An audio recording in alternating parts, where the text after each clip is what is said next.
I spent the first 18 years of my life in apartment 2C right here. I spent 4 years at James Madison High School up the street. I spent 8 years at PS 197. And I used to hang out on the corners like Kings Highway a little bit. So thanks for being here. Right on this street, I spent thousands of hours playing punchball.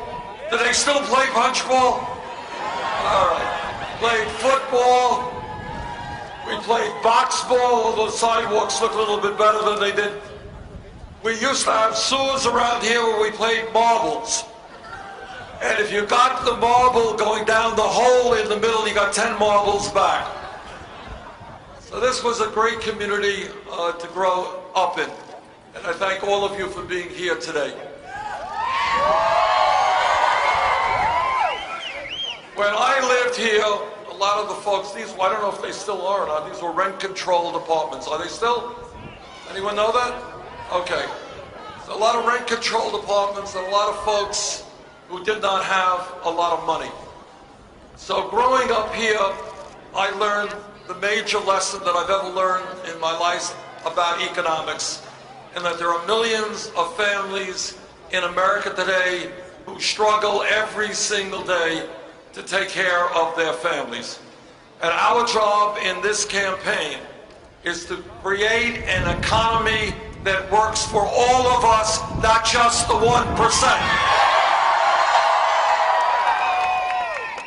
And our job in this campaign and in the future is to think big, not small.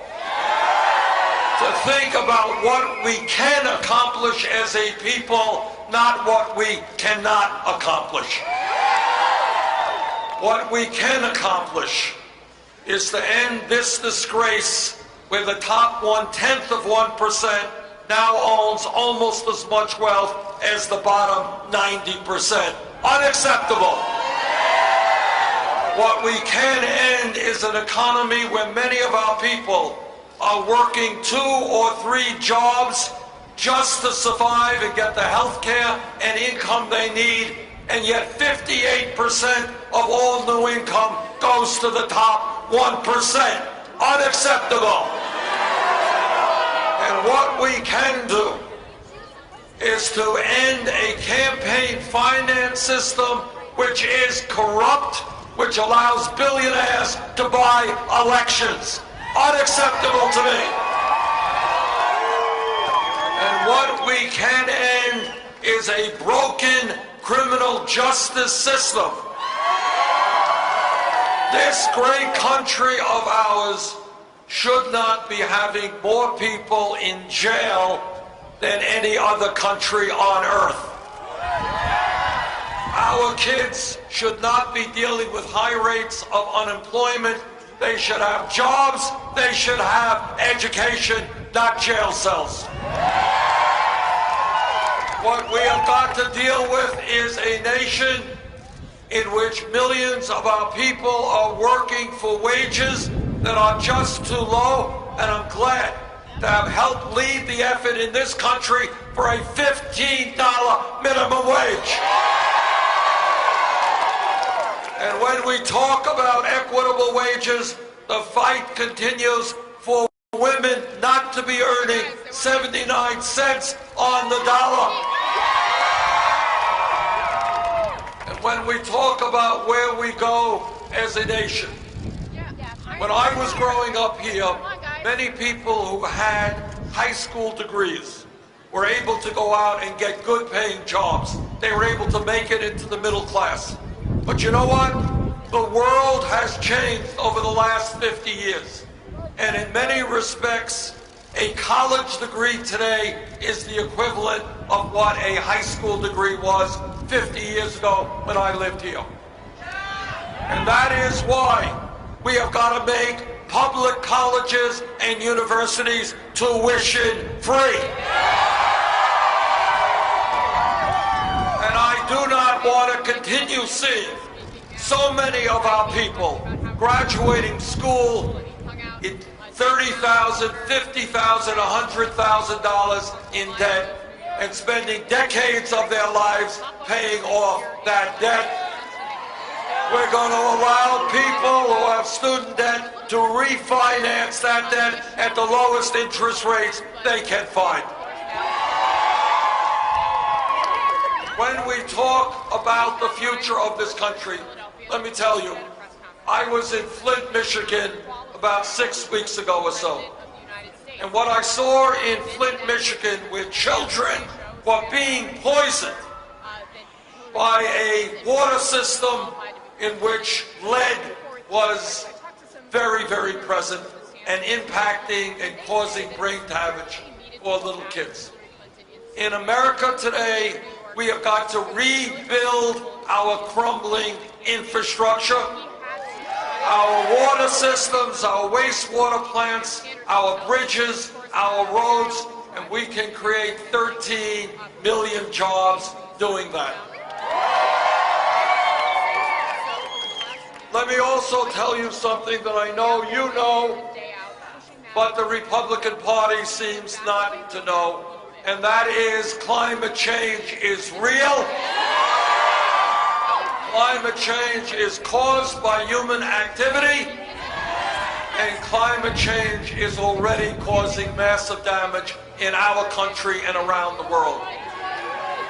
We have a moral obligation, and everybody here and everybody on this planet has got to be part of this effort to take on the fossil fuel industry and to tell them that their short-term profits are not more important than the future of this planet. And we are together we are going to create an energy system which is based on energy efficiency and sustainable energies. Here is a simple truth. And the truth is that when we stand together as a people, there is nothing we cannot accomplish. When we tell the Donald Trumps and the others that we will not stereotype or scapegoat minorities, and when we stand together, we win. This campaign is about thinking outside of the box and outside of the status quo. Let me give you a few examples. We are the only major nation on earth that does not guarantee health care to all of our people. That has got to change. We have 29 million people today without health insurance. Many of you are underinsured with high deductibles and high co-payments, and every one of us is getting ripped off by the drug companies who charge us the highest prices in the world. We can transform this country and our economy by having a Medicare for all single-payer program. And I'll tell you something else. Who's going to pay for it? We're going to save substantial sums of money on health care by getting the private insurance companies out of the health care business.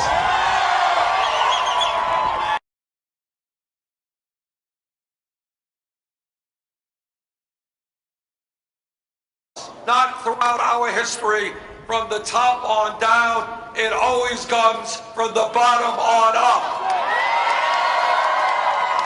Please do not tell me that after the struggles that we've had in this country, workers organizing to form unions, the civil rights movement, where millions of people came together to say that segregation and racism and bigotry is not what this country is about. The women's movement, let us not forget, 100 years ago, women did not have the right to vote, could not get the education they wanted, could not get the jobs they wanted. Women and their male allies stood up, fought back, and said that women will not be second-class citizens. 20 years ago or 10 years ago, if we stood here and people said that gay marriage would be legal in 50 states in this country, few would have believed that. But as a result of the struggles of the gay community and their straight allies, we made that happen. If we were this $7.25 an hour minimum wage is a starvation wage. We're going to raise that wage to $15 an hour. People would have thought that anyone who said that 5 years ago was crazy. But you know what happened? Workers in the fast food industry had the guts to go out on strike to fight for their rights. And today in California, Oregon, New York, we're going to get $15 an hour. The point is that when we stand together and when we have a vision, there is nothing that we cannot accomplish. And all over this country, what the American people are saying, the status quo is not working for working families. They are asking, why is it that the top 1/10 of 1% now owns almost as much wealth as the bottom 90%?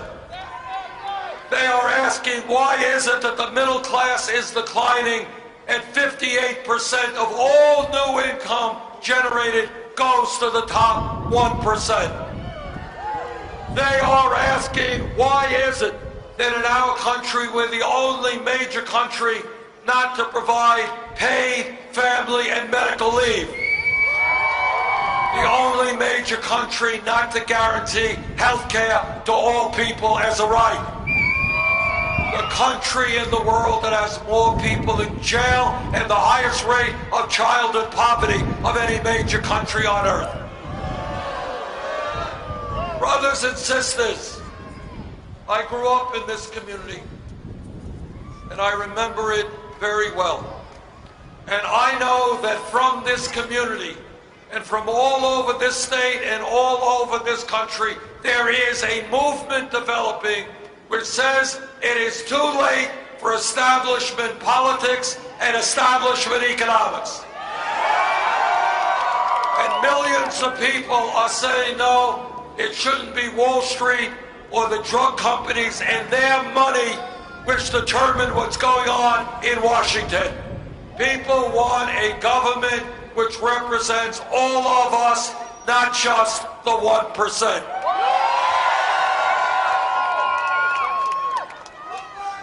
What a political revolution is about is the understanding that not any person, not Bernie Sanders or anybody else, can do it alone. We need millions of people to stand up, to fight back, and to demand a government that represents the middle class and working families, not just wealthy campaign contributors. Our campaign has won 6 out of the last 7 caucuses and primaries. We started this campaign 60 points behind where Secretary Clinton was. Today, 2 out of the 3 last polls have us leading her. There is a Democratic primary coming up soon. We can win this primary. If we win here, we're going to win other states. New York will help us make it to the White House. And that's what we need to do together, not just elect the president, but to transform a nation. Thank you all very much.